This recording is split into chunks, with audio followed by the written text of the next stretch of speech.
Hi guys, and today I'm going to just share my games programming diary with you. I tried to do the event London Dare, but I failed because I didn't actually submit anything. There was a few things that happened on that day, and I ended up just programming for 24 hours. The challenge was start from nothing, so I literally did start from nothing. So it was Notepad++ and HTML Canvas 5, and that was it. I didn't use Unity, I didn't use any game engines, it was a blank canvas. So my idea was actually to recreate a copy of the Atari Jaguar game, Downfall. So this is the original game. So it's pretty simplistic. So you have a little body in the middle that falls from the top to the bottom, and the idea is to stay on the platforms and collect any collectibles that come along, and you'll see that the score increases the longer you stay on the screen, and what happens, that score will increase to such an extent that it goes past the high score, and then that's the new high score. And when you fall off the bottom, your score is zeroed and you start again. So really simple. My version is a bit different. I've gone for the neon graphic look and based it upon the shapes of hexagons as well. So there's no libraries in here. This is all HTML5 canvas effects that I've put together. So if I have a quick go of the game, I haven't played this for a while, and I already died. Try that game. Right, can't even play my own game. There we go. So same game. You move down, and you've got these little. I'm really rubbish at this. Yep, you move down and try to hit the platforms, and you've got little rings to collect. So there's one there. How the earth I'm going to get that one, I don't know. So you can collect them, and that actually produces a higher score as you collect them. So again, moving down, and I've got the same thing. If you fall off the bottom, like I've done before, you actually start from zero again, and your score moves up.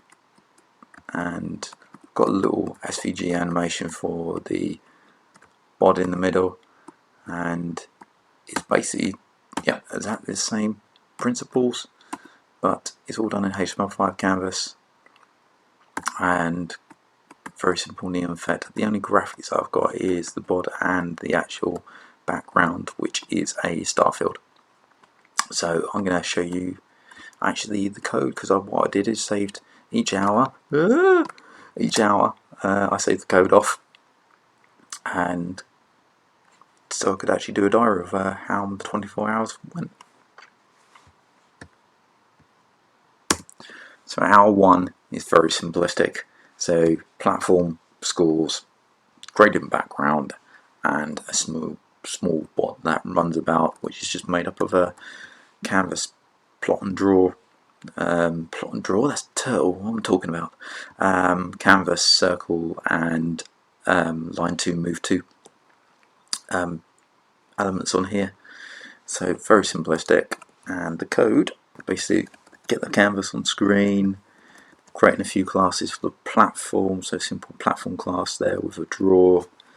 I've just filled in a stub for the move, so I've got the function in there for the move, and got the player in there with checking the key states, and basic draw for the player. So just move 2, line 2 draws in there, and I just output the state of the player, where it's moving, ducking, jumping. I didn't actually implement duck in the end. So yeah, got that, or jump. Or did I? Don't remember implementing those. Anyway, so got a move, basic move function in there, and that's about it actually. Draw background, draw scoreboard. So gradient, linear gradient for the background, and just stubbed out a few methods in there, and the main game loop. Clearing, drawing the background, drawing the scoreboard, drawing the players, platforms, and dealing with the move. Okay, so hour 2, well actually hour 3, because I forgot how to count. I think I got a bit carried away actually. I forgot about time.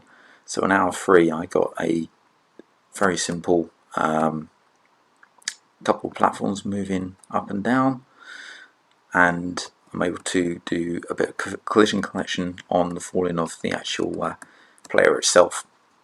So really simple. Oh, there we go. There it is, and a wraparound for the player. And again, simple graphics, just getting the basics down. And the code. Started to pad these out with some more functions in there to put a game director in here that actually controls the actual game storyline, if you so call that, what storyline there is. So game director was, and I've put some spawn platforms in there and started drawing the platforms and putting the collide with, started to get those in there and checking the bounds of the platform and the player, to making sure that they actually collided and keeping the player on top of the platforms. Got this collision detection started coming into the loop now to actually deal with the actual collision, and I've got some wraparounds in there for if the player falls off the bottom, just wrap the player to the top. And where is that? It is, there we go. If players position y equals 0, and then we wrap the platform round to the bottom. I've got the same for the player as well, somewhere in here. There we go. No, that's not it. That's wrapping around left and right. There we go. Reach bottom of the screen, so we wrap the player around to the top, and we've got the full rate in there for the player as well to make the player drop from top to bottom. So for the 4th hour, we start to get in the title screen and some scoring. So if I fall off the bottom now, we end up, finally fall off the bottom, we end up, oh, I don't know if you saw it there, actually, let's go off the bottom, get the game over, end screen. So I just added those in there, and the code for that, if I jump into there, draw, move, draw backgrounds, draw scoreboard. To start getting the scores in here, so put a scoreboard class in here. Well, this was already there before, I believe. We've got the update, so we've put a function in there to actually update the scoreboard. And this one is to draw the title screen and draw the game over screen. So those are in there. And if we go back down to the main loop, so we've got some state coming in here. So if our state is the title, we draw the title. If it's a game, we do our game loop part. And if it's game over, we draw the game over screen. So the 5th hour, things got a bit interesting. We start getting parallax scrolling in there. Start the game, start getting the platforms correctly sorted out in there, and we'll see a bit of tidy up of the screen. So code wise, we've got the draw background call here, and that goes to the, oh, there's the old one that just had the linear background. I think that still gets called in this one. I was really creative in function names there. Here we go. This is the where we start getting the draw background scrolling in. So this is how I was doing the parallax scrolling. So there's 2 scroll speeds there to create the illusion of depth for the parallax scroll. So we've got foreground left, foreground right, background left and background right. Scroll speed 1, scroll speed 2. I feed into each of those and I'll create this function. So I've got a background start and a background end, and a Y scroll offset to actually allow those 2 to be staggered. And we call the draw ground section, which actually draws the background in there for us. So there's a basic parallax scroll in there, and that's the main one, getting that right in there. And here's the scroll offsets that I use and the wraparounds for that scroll. hour 6 I got a bit carried away and I was trying to actually create some kind of randomness in the platforms, and I couldn't decide which one I liked, so I'm not going to show you the code of this because it was a bit of a waste of time actually. Hour 7 and I was still faffing with the platform generation. As you can see, a bit over the top here with the random platforms, but I was getting the sizes of the platforms in, the different sizes and everything in there. I'm not going to show you the code for this again because I was just too busy in faff mode. Hour 8, and again I was still faffing a bit with the platforms. Wow, let's try that again. Right, there we go. So what you can't see there is that we've got a bit of animation in with the actual player itself as well. So this is the code. So in the game directory we have some random values being generated. This allows us to create the platforms. So I've got a spawn platform function in here, and I take the min and max width, taking the canvas width and the maximum number of platforms I can actually generate there. So I've got a bit of an algorithm going on there for generating the platforms themselves, which in this one is not really working at the moment. I actually got rid of this platform width.reduce and at a later date and replaced it with a simpler for loop, because I found this was actually wasting a lot of CPU cycles. What else did I do? I also started looking at the player and putting a state of if they were falling in there as well. So at that time, if they're falling, you can't actually move the player in mid-air. I removed that at a later date. I started bringing an animate function in here to actually animate the frames of the player. So if I was traveling left or right, I would actually create a small animation in there. At the moment it's just the head moving up and down. So 9th hour I decided that I didn't want to use basic platforms. I started wanting to use something graphical in there. So I started with blocks, and I just put some blocks on screen to see what it looked like. Nothing else. It took me a while to actually find the block images that I wanted to use, and so I'm not going to show you code for that because that's just... So the 10th hour I carried on with these blocks. So I changed all the platforms to blocks. So I've got literally a tile routine on there to actually allow me to actually push these blocks onto screen so they can be displayed to the user. And I'll just quickly show you that now. This is the code that we use for creating the platform and actually drawing the platform on the screen. So the platform itself takes X and Y of where it's going to be plotted on the screen, the width of the platform, and an object called brick size. So brick size is should be a const in here. There we go, brick size. So the width of the bricks is 64 and the height is 32, and that relates back to the sprite sheet. So I've created an image in here called sprite sheet. There we go, there's the sprite sheet itself, and that contains an image called graphics/bricks.png, which is this one, and this one has got bricks of size 64 width by 32 height. So when I plot these on screen, so looking at the platform code itself, the platform object, passing the width, which is how many bricks wide the actual platform is, and we passed in the brick size. I think that's because that's an actual constant. I don't actually need to pass that in because that'd be available for everything anyway. So we've got this piece of code that goes through the widths of the platform, and it literally goes for each brick it finds. For each brick you want in that width, it literally goes off and finds the index that you want. So this one's 1, so it's in orange. It times it by the brick width. So in this case it's 1 times 64. So if I jump back to the bricks.png, so 1 times 64 starts from 64. So it'd be here. If I wanted the red one, then I'd pass in 0. So 0 times 64 is 0.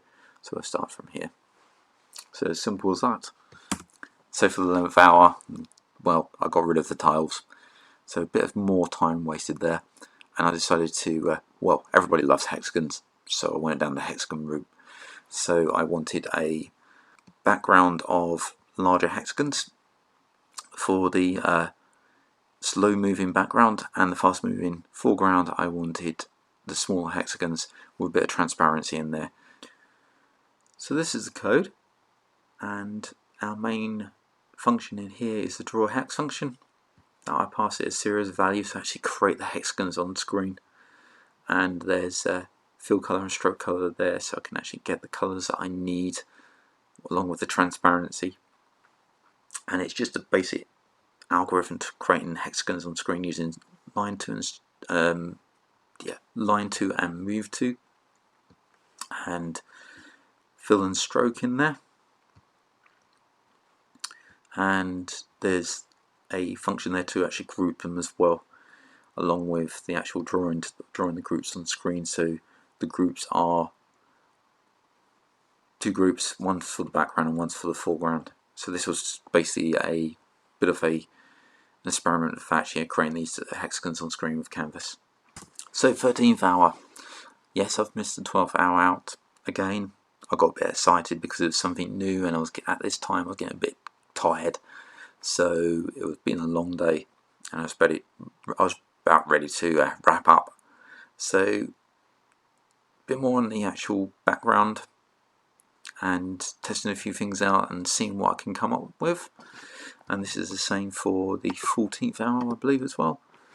So 14th hour, I decided to actually see what the platforms would look like as well, placing those in there.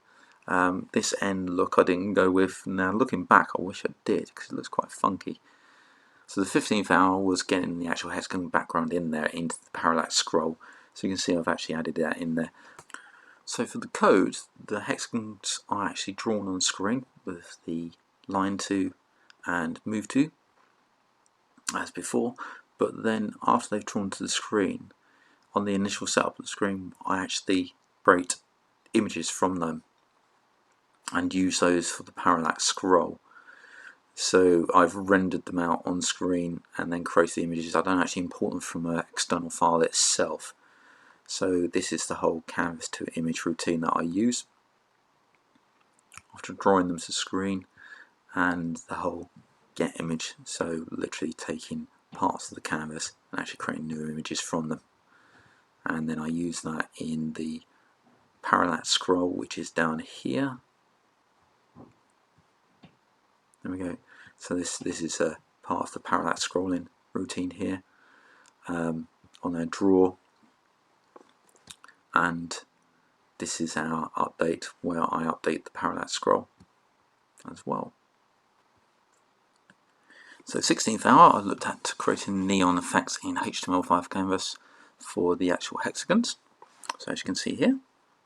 So the way the neon works is, if you think about, you had long strips of semi-transparent plastic, ones with your tint in there, say like a pink or a blue tint, and you take these strips and you cut them down, so you cut them thinner and thinner as you go. So we start off with 10 centimeter, and then you lay that strip down, so that strip lays down, so that's 10 centimeters wide, and then you cut one that's 7.5 centimeters and you lay that in the middle of the 10 centimeter, and you keep on going with 6, 4.5, 3, 1.5. When you look at the piece of plastic in the end, what you have is the middle of that is probably slightly transparent, because obviously all that depth of plastic there you won't be able to see all the way through, and the transparency gets more and more as we work out from the center, so we get like a blur effect around that. And if you're using quite a bright color on a black background or a dark background, that comes out as a neon effect. And that's exactly what I'm doing here. So I'm using a shadow color here and a blur and a stroke style, and I just increase that line width each time. So increasing the line width if we go along, and that combination of settings there actually allows you to create the neon glow. and oops, there we go, right, where are we? There we go. So I actually draw this to screen here. So I'm drawing a number of neon hexagons to screen, all with different colours. Obviously it's not going to be the most CPU friendly way of doing it, but what you'll do, well, what I do later, is take those hexagons, draw them to screen, and then cut them out as individual graphics to use later, so they're actually as PNGs or JPEG. They actually are PNGs in memory to actually place onto the screen, and that makes life a bit more friendly for the CPU, rather than drawing all these by hand via the vectors. So that's how you do the neon effect. 17th hour, and I've started getting the neon effect into the game. You can see where I've actually created an image from the actual hexagons that I've placed on the screen to make this run a bit more faster. So you can see that I haven't actually gone further enough out when I've actually lifted the image off the canvas in the first place to create the initial image. And there's a bit of tear in here as well, where I haven't matched out properly. So I've still got to resolve that, and you'll notice the slowdown of when I start the game. So slow down, you can see when this starts coming in, it starts to really slow down. That's because these haven't actually, try again, these haven't actually been cut out correctly yet, so I haven't actually taken these as an image. These will just render straight to the screen. So the 18th hour, and I've started to, come on. Unfortunately I've still got the code in there that says you can't move when you fall, which was a bit of a pain. This is the reason why I moved it, because trying to start the game is a pain in the backside until I get a platform that I can actually land on. There we go. So, didn't last very long. So you can see all the platforms are different sizes now, and they are actually images as well. So I've actually cut these out, these actual images. They all run at different speeds. So there is, as you can see, the bigger ones run the fastest. And yeah, it's a bit of a pain at the moment, but this is all starting to come into look. Actually, this actually looks better than the original. This looks better than the finished product, but yeah. So this is all coming into effect now. I actually really like the size of these images. Funny when you go back and have a look at the code. So hour 20 was mainly refactoring the code. So we started, as you can see here, with the code, we got one all the way down to 18. So I save this off every hour, so I can actually do videos like this very quite. Oh, bloody mouse! Right, so I can do videos like this quite easy. And if you look now, we start to get into the stage where I've decided to break basically one file out into many, because it's getting a bit unwieldy. So a whole refactor. So I've import each of the actual JavaScript files, and I've got a background handler in there. I've got a main.js in there, one for setting up the platforms, one for the player, doing all the player code, and one for the scoreboard. So basically just nichening it up and being able to work on this at a more of a steady pace rather than shifting through layers and layers of code all in one file. So hour 21, we now got start again. Right, so we now can move when we fall. So I can actually have more control of whereabouts I land if I still play the game. And the platforms are all different sizes now and spawn at random parts of the screen. And the larger the size, the quicker they'll move. So that's all good. Now go over to the code. So this is a platform code. So in the game director, at the start of the game, I get image. So this on initialize, set the maximum number of platforms there that we can actually get across the screen. There's a little calculation there, and render the platforms to screen and get the individual images on there. So we actually get an image for each of the platforms. So if I look at the render platform, there we go. So this one in here, you got a render platform image, and you pass it a multiplier. So how many times the length of the platform is, so 2 times, 3 times, etc. And that actually creates a neon platform, draws the neon platform, and with the get image we can actually save this out to an actual image itself. So that's all handled and initialized there.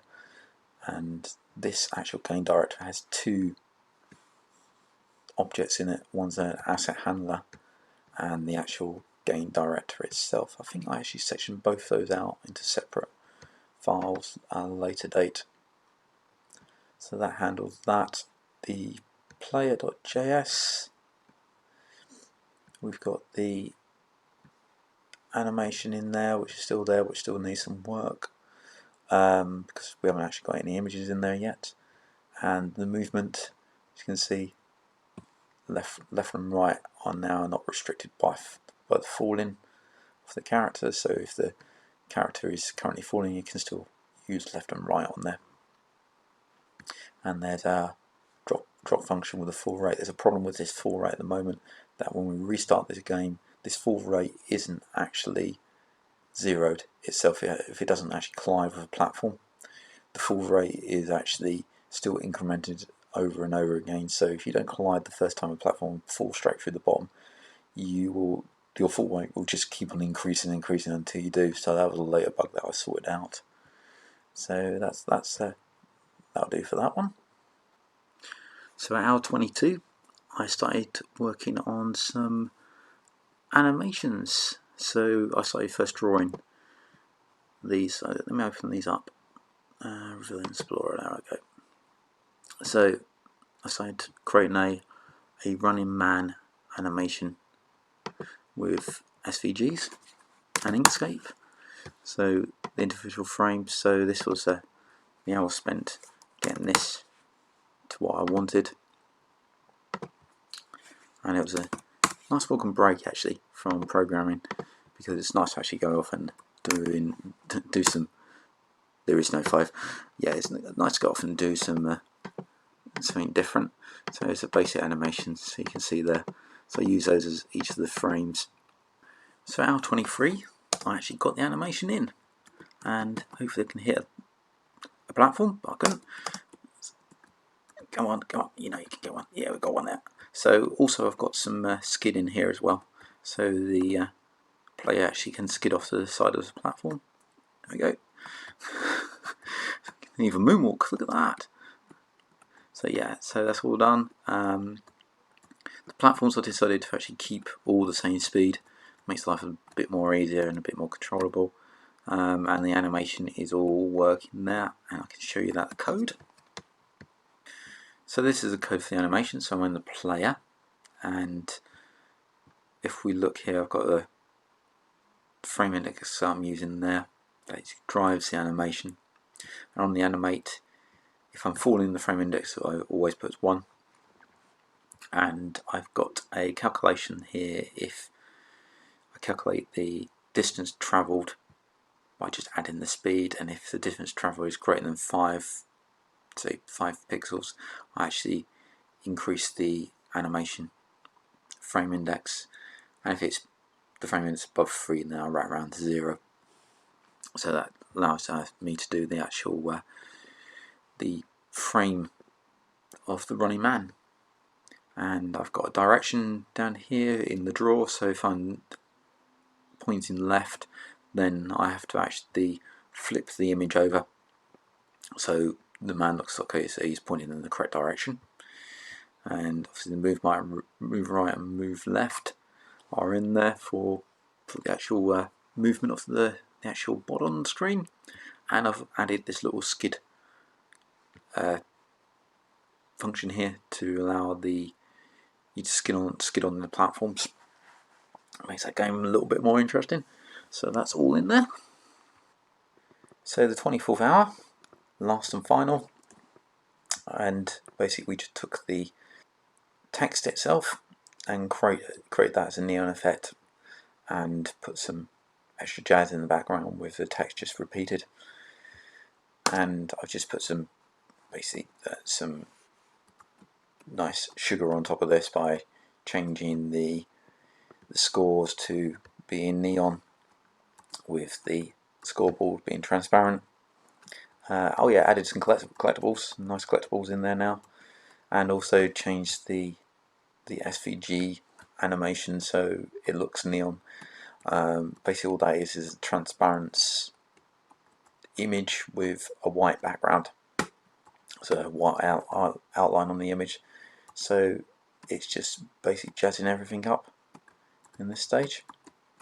I'll just show you the bits and pieces that I've done on that. So this is the code. So we've got a new collectibles object in here, and that's got an animation that's attached to that. So I've created an arrow, so the frame equals 0 there, and the draw feature just draws an ellipse at X and Y position, and this is the actual width of the actual ellipse itself. Up to 5 pixels it'll increase, and then decrease down to 1 pixel and then increase, so it gives the illusion of it spinning on screen. There's a bit of neon jazz in there as well. And we've got a get bounds in there that allows you to do collision detection and intersects for collision detection there to colliding with the player. And we've also got the SVGs, so I'll open those up and show you what I've done with these. Find out. Okay. So now our SVGs is semi-transparent grey there, that allows it to show through background, and you'll see this white here that allows the player to be highlighted, and it gives it a kind of neon effect. So that's one way of actually creating a neon effect with the SVG itself. Jump back to the code. What else we've got in here? I think that's about it actually. So oh yes, so the actual scoreboard. So we've got a bit of neon effect on the scoreboard as well, and the actual text, the game over text and the title text are all drawn in, should be a neon text there, draw type there, a neon lighting effect on the title and neon lighting effect on the game over.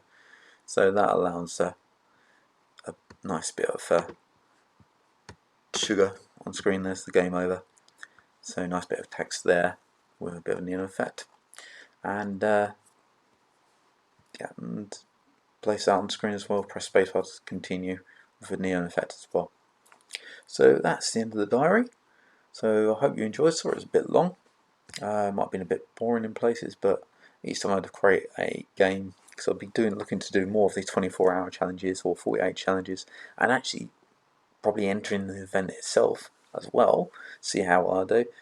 And yeah, and next time I may be using a framework, I may not be, but this reminds me of my programming in the Amiga days. I first started out as a games programmer in the Amiga, and came late to the Amiga, but I still create games for it. And yeah, we didn't use Unity or game engines in those days. We actually created our own game engine and went from there.